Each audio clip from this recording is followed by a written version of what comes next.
Hi friends, ನಮಸ್ಕಾರ. ಎಲ್ಲರೂ ಹೇಗಿದ್ದೀರಾ? ನಾನು ಚೆನ್ನಾಗಿದ್ದೀನಿ. ತುಂಬ ದಿನ ಆಗಿತ್ತು ವ್ಲಾಗನ್ನು ಹಾಕಿದೆ. ಸ್ವಲ್ಪ ಪ್ರಾಬ್ಲಮ್ ಆಗಿತ್ತು. ಯಾಕೆ ಅಂತ ನಾನು ಮುಂದೆ ಹೋಗ್ತಾ ಹೇಳ್ತೀನಿ.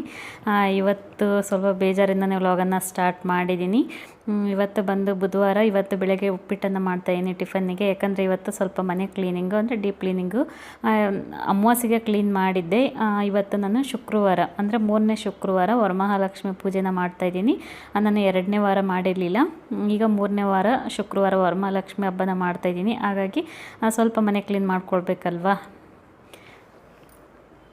ಹಾಗಾಗಿ ಮನೆ ಈ ಥರ ಏನಾದರೂ ಕ್ಲೀನಿಂಗು ಆ ಥರ ಇದ್ದಾಗ, ಮನೆ ಕೆಲಸಗಳಲ್ಲಿದ್ದಾಗ ಈ ಥರ ಏನಾದರೂ ಸಿಂಪಲ್ಲಾಗಿ ಟಿಫನ್ ಮಾಡಿದ್ರೆ ಬೇಗನೆ ಆಗುತ್ತೆ. ಉಪ್ಪಿಟ್ಟು ತುಂಬ ಚೆನ್ನಾಗಾಗುತ್ತೆ. ಈ ರೆಸಿಪಿಯನ್ನು ಮುಂಚೆನೇ ಹಾಕಿದ್ದೀನಿ, ಒಂದ್ಸಲ ಟ್ರೈ ಮಾಡಿ, ನೀವು ಕೂಡ ತುಂಬ ಚೆನ್ನಾಗಾಗುತ್ತೆ.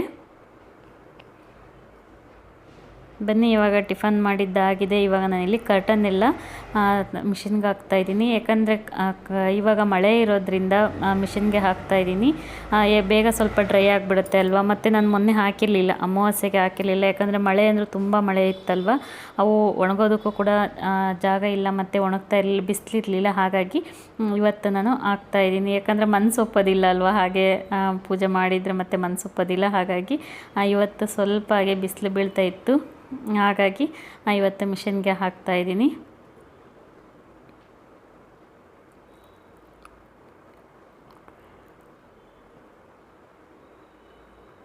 ಎಲ್ಲರಿಗೂ ಗೊತ್ತೇ ಇದೆ ಮಳೆ ಯಾವ ಥರ ಇತ್ತಂತಂದ್ಬಿಟ್ಟು. ಹಾಗಾಗಿ ಮೊನ್ನೆ ಅಮಾವಾಸ್ಯೆಗೆ ಹಾಕಿರಲಿಲ್ಲ. ಮತ್ತು ಇವಾಗಲೂ ಬೇಡ ಅಂದ್ಕೊಂಡೆ. ಏನೋ ಅಂದ್ಕೊತೀವಿ, ಅದೇನೋ ಆಗಿರುತ್ತೆ ಅಲ್ವಾ. ನಮ್ಮ ಪ್ಲ್ಯಾನೆಲ್ಲ ಫ್ಲಾಪ್ ಆಯ್ತಾನೆ ಅಂತ ಅನ್ಬೋದು ಈ ಸಲ. ಯಾಕಂದರೆ ನಾವು ಬೇರೆ ಮನೆ ನೋಡ್ತಾ ಇದ್ವಿ, ಸಿಗಲಿಲ್ಲ ನಮಗೆ ಅಲ್ಲಿ. ಮತ್ತು ಬೇರೆ ಮನೆಗೆ ಹೋದ್ಮೇಲೆ ಮತ್ತೆ ಅಲ್ಲಿ ಒಂದ್ಸಲ ಎಲ್ಲ ಏನು ಎಲ್ಲ ಕ್ಲೀನ್ ಮಾಡಬೇಕಲ್ವ. ಹಾಗಾಗಿ ತೊಳೆದಿರಲಿಲ್ಲ.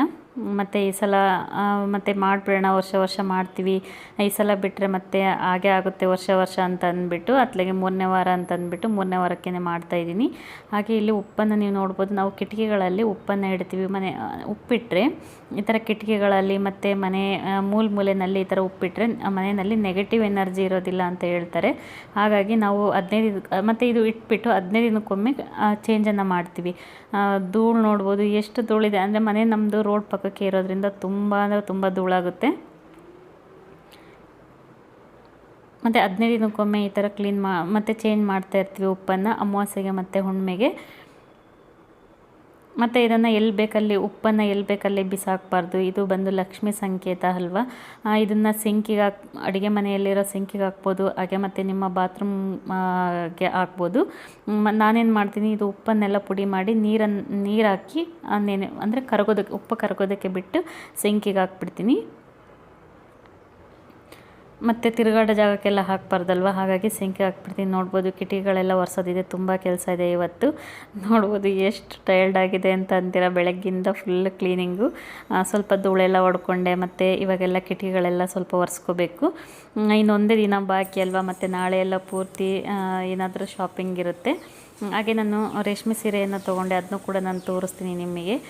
ಇದು ಬಂದು ನಮ್ಮ ಮನೆಯವ್ರ ಫ್ರೆಂಡ್ ಅವರು ಕೂಡ ಸ್ಯಾರಿನ ಮಾರ್ತಾರೆ. ಅವರು ಮೊಳಕಾಲ್ಮೂರವರು. ಅವ್ರ ಹತ್ರ ತೊಗೊಂಡೆ. ಅದನ್ನು ಕೂಡ ನಾನು ನಿಮ್ಮ ಜೊತೆ ಶೇರ್ ಮಾಡ್ಕೊಳ್ತೀನಿ. ಮತ್ತು ಬಟ್ಟೆಗಳನ್ನ ಫಸ್ಟ್ಗೆ ಹಾಕಿಬಿಟ್ಟಿದ್ದೆ ಮಿಷಿನ್ನಿಗೆ. ಹಾಗೆ ಇಲ್ಲಿ ಒಣಗೋದಕ್ಕೆ ಹಾಕಿದ್ದೀನಿ. ಇವತ್ತು ಇಲ್ಲಿ ಬಿಸಿಲು ಬೀಳೋದಿಲ್ಲ. ಮತ್ತು ಮಳೆ ನೋಡ್ಬೋದು, ಮಳೆ ಬರುತ್ತೆ ಮತ್ತು ಸ್ಟಾಪ್ ಆಗುತ್ತೆ, ಬರುತ್ತೆ ಸ್ಟಾಪ್ ಆಗುತ್ತೆ, ಈ ಥರ ಆಗ್ತಾಯಿತ್ತು. ಹಾಗಾಗಿ ನಾನಿಲ್ಲಿ ಮನೆ ಮುಂದೆ ದಾರ ಕಟ್ಟಿ ಇದಕ್ಕೆ ಹಾಕಿದ್ದೀನಿ. ಸ್ಯಾರಿಗಳಂತೂ ಎಲ್ಲಿ ಒಣಗಾಕಿದ್ರೂ ಒಣಗಿ ಬಿಡ್ತವೆ ಅಲ್ವಾ. ನೋಡಿ ನಮ್ಮ ಮನೆ ಪ್ಲ್ಯಾಂಟ್ ಯಾವ ಥರ ಚಿಗುರಿದೆ, ಬೆಳೆದಿದೆ ಅಂತ ಅಂದ್ಬಿಟ್ಟು. ಎಲೆಗಳು ನೋಡಿ ಊಟ ಮಾಡ್ಬೋದು, ಆ ಥರ ಎಲೆ ಅಷ್ಟು ದೊಡ್ಡದಾಗಿದೆ ನೋಡಿ. ಪೂರ್ತಿ ಮನಿ ಪ್ಲ್ಯಾಂಟು. ಎಲ್ಲರೂ ಅಂತಾರೆ, ಏನು ತುಂಬ ಮನಿ ಪ್ಲ್ಯಾಂಟ್ ಬೆಳೆಸ್ಬಿಟ್ಟಿದ್ದೀರಿ ಅಂತ ಅಂತಾರೆ. ಮತ್ತು ಇದು ಸೀಬೆ ಗಿಡ ನೋಡ್ತಾ ಇರ್ಬೋದು. ಇದಕ್ಕೆ ಏನು ಕಪ್ಪು ಗೊದ್ದಗಳು ಬರ್ತವೆ ಅಲ್ಲ, ಕಪ್ಪು ಇರುವೆ ಅಂತ ಅಂತಾರೆ, ದಪ್ಪ ಇರುತ್ತೆ ಅಲ್ವ ಇರುವೆ, ಅದು ಆಗಿಬಿಟ್ಟಿದೆ. ಅದು ನಿಮಗೇನಾದರೂ ಅದು ಹೋಗೋದಕ್ಕೆ ಏನು ಮಾಡಬೇಕಂತ ನಿಮಗೇನಾದರೂ ಐಡಿಯಾ ಗೊತ್ತಿದ್ದರೆ ನನಗೆ ಕಮೆಂಟ್ ಮಾಡಿ. ನೋಡಿ ಮನಿ ಪ್ಲ್ಯಾಂಟ್ ಯಾವ ಥರ ಆಗಿದೆ ಅಂತ. ಮಳೆ ನೋಡಿ, ಎಷ್ಟು ಮಳೆ ಅಂದರೆ ಸಾಕಾಗೋಗಿದೆ. ಅಷ್ಟು ಮಳೆ ಬರ್ತಾಯಿದೆ. ಬಿಸಿಲನ್ನೋದೇ ನೋಡಿಲ್ಲ. ಬಿಸಿಲಂತ ನೋಡೇ ತುಂಬ ದಿನ ಆಗೋಯ್ತು. ಇದು ನೋಡಿ ನೆಲ್ಲಿಕಾಯಿ ಮರ ಈ ಸಲ ಫಸ್ಟ್ ಟೈಮ್ ಬಿಟ್ಟಿತ್ತು. ಸುಮಾರು ಒಂದು 10 ಬಿಟ್ಟಿತ್ತು ಅಂತ ಅಂದ್ಕೊತೀನಿ. ಅದರಲ್ಲೇ ಬಿಟ್ಬಿಟ್ಟಿದ್ದೆ ನಾನು, ಹಣ್ಣಾಗೋದಕ್ಕೆ ಬೀಳಿಸಿರಲಿಲ್ಲ. ಅದರಲ್ಲೇ ಬಿಟ್ಟಿದ್ದೆ. ಅದು ಸ್ವಲ್ಪ ಪೂರ ಬಲ್ತ ಮೇಲೆ ಅದೇ ಬಿದ್ದುಬಿಟ್ಟಿದ್ದು ಕೆಳಗೆ. ತುಂಬ ಚೆನ್ನಾಗಿತ್ತು ಟೇಸ್ಟು. ನೋಡಿ ಮಳೆ ನೋಡಿ. ಇಲ್ಲೂ ಮನಿ ಪ್ಲ್ಯಾಂಟ್ ಇದೆ.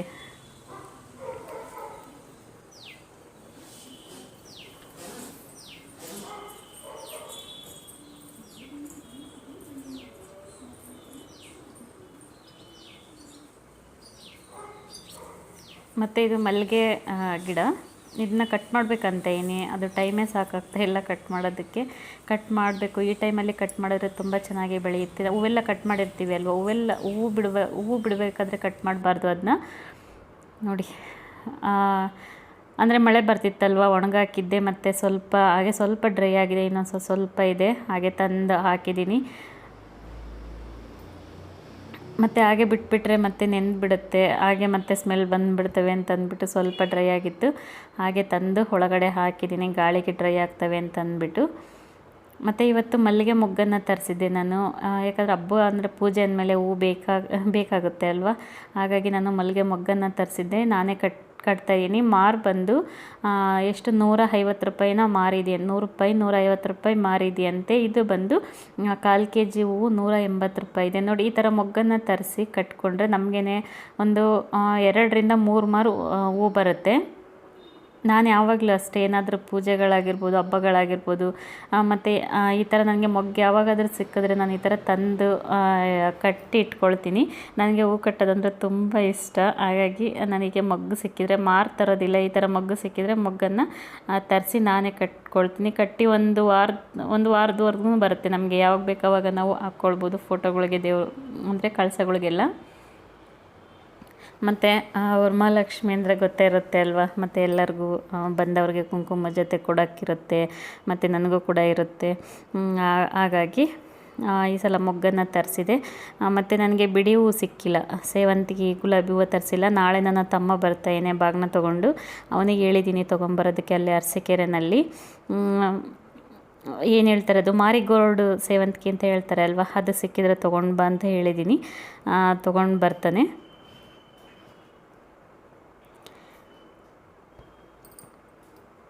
ಹೂ ಕಟ್ಟೋದಂದ್ರೆ ತುಂಬ ಈಸಿ. ನೋಡಿ, ನಿಮಗೂ ಕೂಡ ಕಟ್ಟಿ ತೋರಿಸ್ತೀನಿ. ನಿಮಗೆ ಹೂ ಯಾರಿಗೆಲ್ಲ ಕಟ್ಟಕ್ಕೆ ಬರಲ್ಲ ಅಂತಂದವರು ನೋಡ್ಕೊಳ್ಳಿ, ತುಂಬ ಈಸಿ ಹೂ ಕಟ್ಟೋದು. ಮತ್ತು ಇದರಲ್ಲಿ ದಿಂಡು ಕೂಡ ಕಟ್ತೀನಿ. ಅಂದರೆ ದಿಂಡು ಕಟ್ಟೋದಕ್ಕೆ ಟೈಮು ಮತ್ತು ಸಾಕಾಗೋದಿಲ್ಲ ಅಲ್ವಾ. ಹಾಗಾಗಿ ಮತ್ತು ದಿಂಡು ಕಟ್ಟೋದಂದರೆ ಹೂ ಕೂಡ ಜಾಸ್ತಿ ಬೇಕಾಗುತ್ತೆ. ಹಾಗಾಗಿ ದಿಂಡನ್ನು ಕಟ್ತಾ ಇಲ್ಲ. ದುಂಡು ಮಲ್ಲಿಗೆ ಆಗಿದ್ದರೆ ದಿಂಡು ಕಟ್ಬೋದಿತ್ತು. ಕಳ್ಸಕ್ಕೆ ಹಾಕಿದರೆ ತುಂಬ ಚೆನ್ನಾಗಿ ಕಾಣುತ್ತೆ ದುಂಡು ಮೊಗ್ಗು. ಹೀಗೆ ಮಾಮೂಲಿಯಾಗೆ ಕಟ್ತಾಯಿದ್ದೀನಿ. ನಾನು ಇಲ್ಲಿ 2 ಸೇರಿಸಿ ಕಟ್ತಾಯಿದ್ದೀನಿ. 2 ಆ ಕಡೆ 2 ಈ ಸೈಡ್ 2 ಅಂದರೆ 4 ಹೂವು ಸೇರಿಸಿ ಕಟ್ತಾಯಿದ್ದೀನಿ.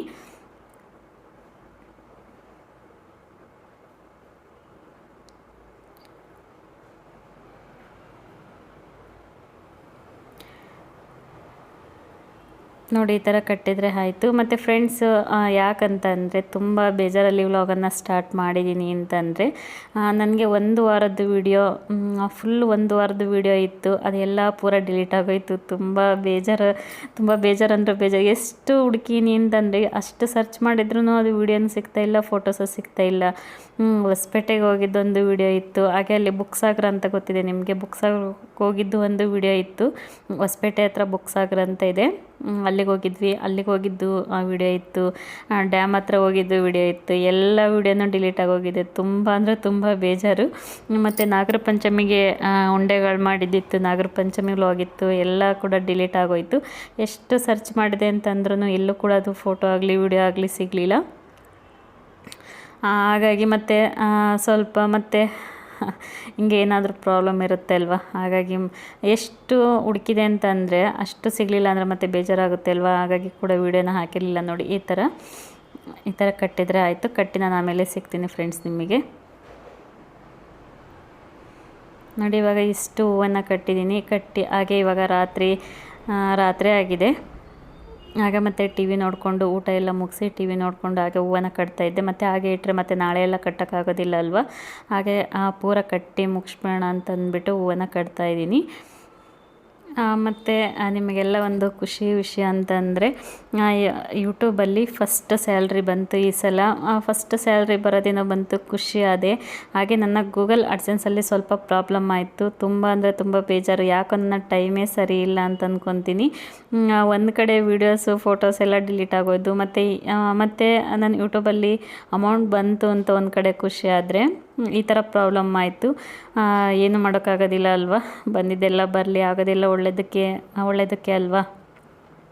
ಹಾಗಾಗಿ ಇಷ್ಟು ದಿವಸ ವ್ಲಾಗನ್ನು ಹಾಕಿರಲಿಲ್ಲ, ಮತ್ತು ಇವಾಗ ವೀಡಿಯೋನೇ ಮಾಡಿರಲಿಲ್ಲ ನಾನು. ಹಾಗಾಗಿ ಮತ್ತು ಇವಾಗ ವರಮಹಾಲಕ್ಷ್ಮಿ ಹಬ್ಬ ಮಾಡ್ತಾಯಿದ್ದೆ ಅಲ್ವಾ, ಇದಾದರೂ ವೀಡಿಯೋ ಮಾಡೋಣ ಅಂತಂದ್ಬಿಟ್ಟು, ವ್ಲಾಗನ್ನು ಮಾಡೋಣ, ನಿಮ್ಮ ಜೊತೆ ಶೇರ್ ಮಾಡ್ಕೊಳ್ಳೋಣ ಅಂತಂದ್ಬಿಟ್ಟು ನಾನಿಲ್ಲಿ ವ್ಲಾಗನ್ನು ಮಾಡ್ತಾಯಿದ್ದೀನಿ. ಹಾಗೆ ನಿಮಗೆಲ್ಲ ಕೂಡ ತುಂಬ ತುಂಬ ಧನ್ಯವಾದಗಳು ಹೇಳಬೇಕು. ಯಾಕಂದರೆ ತುಂಬ ಚೆನ್ನಾಗಿ ಸಪೋರ್ಟ್ ಮಾಡಿದ್ದೀರಾ, ಹೀಗೆ ಸಪೋರ್ಟ್ ಮಾಡ್ತಾಯಿರಿ. ಇನ್ನು ಮುಂದೆ ಒಳ್ಳೊಳ್ಳೆ ವ್ಲಾಗನ್ನು ಬರ್ತಾ ಇರ್ತವೆ, ಹೀಗೆ ಸಪೋರ್ಟ್ ಮಾಡ್ತಾಯಿರಿ. ನಿಮಗೆಲ್ಲ ಕೂಡ ತುಂಬ ಅಂದರೆ ತುಂಬ ಥ್ಯಾಂಕ್ ಯು ಹೇಳಬೇಕು. ಯಾಕಂದರೆ ನಿಮ್ಮಿಂದನೇ ನಾನು ಈ ಸಲ ಅಮೌಂಟ್ ತೊಗೊಂಡಿನಿ ಅಂದರೆ ನಿಮ್ಮಿಂದಲೇ ಅಲ್ವಾ, ನಿಮ್ಮ ಸಪೋರ್ಟಿಂದನೇ ನನಗೆ ಈ ಸಲ ಅಮೌಂಟ್ ಬಂದಿರೋದು. ಹಾಗೆ ಫ್ರೆಂಡ್ಸ್, ಹೊಸದಾಗಿ ಯಾರೆಲ್ಲ ನೋಡ್ತಾ ಇದ್ದೀರಾ ಸಬ್ಸ್ಕ್ರೈಬ್ ಮಾಡ್ಕೊಳ್ಳಿ. ಹಾಗೆ ಪ್ಲೀಸ್ ಲೈಕ್ ಮಾಡೋದನ್ನು ಮರಿಬೇಡಿ. ನೋಡಿ, ಈ ಥರ ಹೂವು ಕಟ್ಟಿದ್ರೆ ಆಯಿತು. ನೋಡಿ ಎಷ್ಟು ಹೂವಾಗಿದೆ ಅಂತಂದ್ಬಿಟ್ಟು, 1/4 kg ಹೂವಿಗೆ ಎಷ್ಟು ಹೂವಾಗಿದೆ ಅಂತ. ಹಾಗೆ ನಿಮಗೆ ಈ ಖುಷಿ ವಿಚಾರನ ಹಂಚ್ಕೋಬೇಕಂತ ಅನ್ನಿಸ್ತು, ಹಾಗಾಗಿ ಹಂಚ್ಕೊಂಡಿದ್ದೀನಿ. ಅಂದರೆ ಫಸ್ಟ್ ಟೈಮ್ ನನಗೆ ಯೂಟ್ಯೂಬಿಂದ ಸ್ಯಾಲ್ರಿ ಬಂದಿದ್ದಲ್ವ, ತುಂಬ ಅಂದರೆ ತುಂಬ ಖುಷಿ ಆಯಿತು. ಹಾಗಾಗಿ ಈ ಸಲ ವರಮಹಾಲಕ್ಷ್ಮಿ ಹಬ್ಬನ ಮಾಡೋಣ ಅಂತಂದ್ಬಿಟ್ಟು ಎಲ್ಲ ತಯಾರಿ ಆಗ್ತಾಯಿದೆ. ಹಾಗಾಗಿ ನಿಮ್ಮ ಜೊತೆ ಶೇರ್ ಮಾಡ್ಕೊಂಡಿದ್ದೀನಿ. ನಿಮಗೂ ಇಷ್ಟ ಆಗಿದೆ ಅಂದ್ಕೊತೀನಿ. ಇವತ್ತು ಒಂದು ಸಿಂಪಲ್ ವ್ಲಾಗ್ ಆಗಿತ್ತು. ಹಾಗೆ ಬೇಜಾರಿಂದ ವ್ಲಾಗನ್ನು ಸ್ಟಾರ್ಟ್ ಮಾಡಿದ್ರೂ ಕೂಡ ಒಂದು ಸಿಂಪಲ್ ವ್ಲಾಗ್ ಆಗಿದೆ. ಪ್ಲೀಸ್ ಇಷ್ಟ ಆಗಿದ್ದರೆ ಲೈಕ್ ಮಾಡೋದನ್ನು ಮರಿಬೇಡಿ. ಹಾಗೆ ಹೊಸದಾಗಿ ನೋಡ್ತಾ ಇದ್ದರೆ ಸಬ್ಸ್ಕ್ರೈಬ್ ಮಾಡಿ, ಹೀಗೆ ಸಪೋರ್ಟ್ ಮಾಡ್ತಾಯಿರಿ ಫ್ರೆಂಡ್ಸ್. ಏನಾದರೂ ಡೌಟ್ ಇತ್ತಂದರೆ ಕಮೆಂಟ್ ಮಾಡಿ.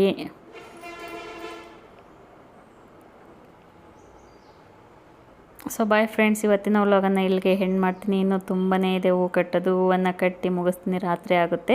ಇವಾಗ ಹೂ ಕಟ್ಟಿ ಮುಗಿಸಿ ಮಲಕ್ಕೋಬೇಕು. ಯಾಕಂದರೆ ಮತ್ತೆ ನಾಳೆ ಎಲ್ಲ ಹೂ ಕಟ್ಟೋದಕ್ಕಾಗೋದಿಲ್ಲ ಅಲ್ವಾ. ಹಾಗಾಗಿ ನಾಳೆ ಫುಲ್ ಬ್ಯುಸಿ ಇರುತ್ತೆ, ಬ್ಯುಸಿ ಡೇನೇ ಇರುತ್ತೆ ನಾಳೆ ಗುರುವಾರ ಆಗಿರೋದ್ರಿಂದ. ಹಾಗಾಗಿ ಇವತ್ತೇ ಪೂರ್ತಿ ಹೂವನ್ನು ಕಟ್ತಾಯಿದ್ದೀನಿ. Okay friends, bye. Thank you for watching. ನಮಸ್ಕಾರ. ಹೀಗೆ ಸಪೋರ್ಟ್ ಮಾಡ್ತಾಯಿರಿ.